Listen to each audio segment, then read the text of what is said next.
Hello बच्चों, कैसे हो। मैं उम्मीद करता हूँ कि आप मस्त होंगे, स्वस्थ होंगे और अपनी पढ़ाई में आप व्यस्त होंगे। मैं हूँ संतोष सर। पिछली वीडियो में हम लोग समझे थे रासायनिक अपक्रिया किसे कहते हैं। अब हम लोग समझेंगे रासायनिक अपक्रिया के प्रकार के बारे में। रासायनिक अपक्रिया कितने प्रकार की होती है, तो आइए शुरू करते हैं। सबसे पहला देखेंगे रासायनिक अपक्रिया में संयोजन अपक्रिया। संयोजन अपक्रिया किसे कहते हैं, तो समझिए ध्यान से। एक वर्ड को शायद आप ध्यान से समझेंगे। अभी मैं एग्जाम्पल दे करके आपको बेहतर तरीके से समझा दूंगा। एक बार पढ़ेंगे तो दोबारा पढ़ने की जरूरत नहीं पड़ेगी। इसी बहुत ध्यान से संयोजन अपक्रिया किसे कहते हैं। जब दो या दो से अधिक जब दो या दो से अधिक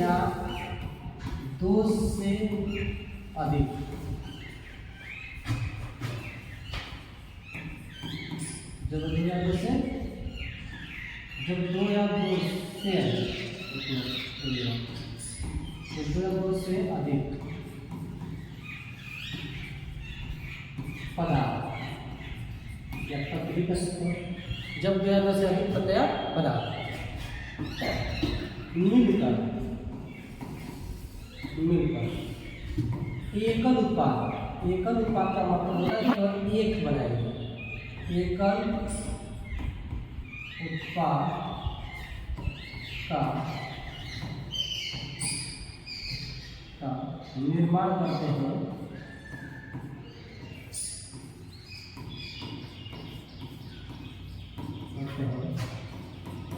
तो उसे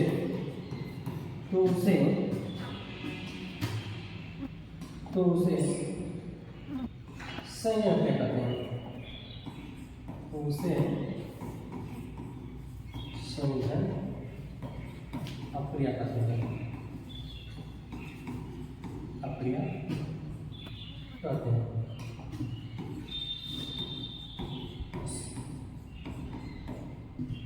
समझिए ध्यान से संयोजन अपक्रिया किसे कहते हैं।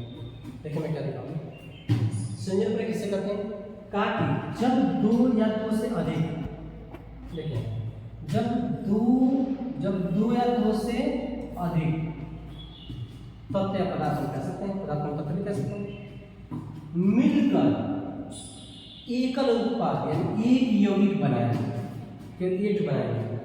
का निर्माण करते हैं, तो उसे क्या कहते हैं, संयोजन अपक्रिया कहते हैं। अब बहुत ध्यान से समझिएगा कैसे। देखिए ई है हाइड्रोजन, समझिए। देखिए ई है नाइट्रोजन और प्लस ई है हाइड्रोजन। जब दोनों आपस में क्रिया करते हैं तो बनाते हैं क्या, NH3। इसको क्या कहा जाता है, अमोनिया। ध्यान से समझिए। ठीक है, जब दो या दो से अधिक, ये दो कितने हैं, जब दो या दो से अधिक ये दोनों आपस में मिलकर एक नया यौगिक बनाते हैं, केवल एक तो बनना चाहिए, केवल एक, तो उसे हम क्या कहते हैं, संयोजन अपक्रिया कहते हैं। आप समझिए ध्यान से। उदाहरण के द्वारा समझा देते हैं। जैसे अभी आप अकेले हो, जरा अपने बारे में सोच लें बात। अभी आप अकेले हो और अगर आपकी शादी हो जाएगी तो भी अकेले हैं, लेकिन जैसे ही आपकी शादी हो जाएगी तो आप दोनों लोग मिलकर के एक हो जाओगे। जब दोनों लोग आपस में मिलकर के एक हो जाएंगे तो आप लोगों के बीच जो क्रिया हुई यानी जो शादी हुई उसे कहते हैं संयोजन अपक्रिया। आई होप समझ गए होंगे। जब दो लोग मिलकर के एक हो जाए, यानी दो मिलकर के एक बन जाए, एकल उत्पाद बन जाए, एक यौगिक बन जाए, तो उसे कहते हैं संयोजन अपक्रिया। आइए समझ आ गया होगा। एक बात और समझ ध्यान से। इस संयोजन अपक्रिया जो होती है इसमें यौगिक तो बनते हैं, साथ साथ में अब प्लस ऊष्मा निकलती है। प्लस ऊष्मा क्या होती है, बाहर निकलती है। जैसे देखिए आपने ये है कैल्शियम ऑक्साइड, अब प्लस इसमें आगे क्या जल से क्रिया कराती है, जल से जल मिलाती है इसमें। ये जो क्रिया करेगा तो बनाएगा कैल्शियम इसको कहते हैं कैल्शियम हाइड्रोक्साइड, जिसको हम दूसरा बचना भी कहते हैं। ये बन गया कैल्शियम हाइड्रोक्साइड और साथ साथ में इसमें ऊष्मा बाहर निकलती है। इसमें ऊष्मा क्या होती है, बाहर निकलती है। तो ध्यान से समझिएगा कि जिस रासायनिक अभिक्रिया में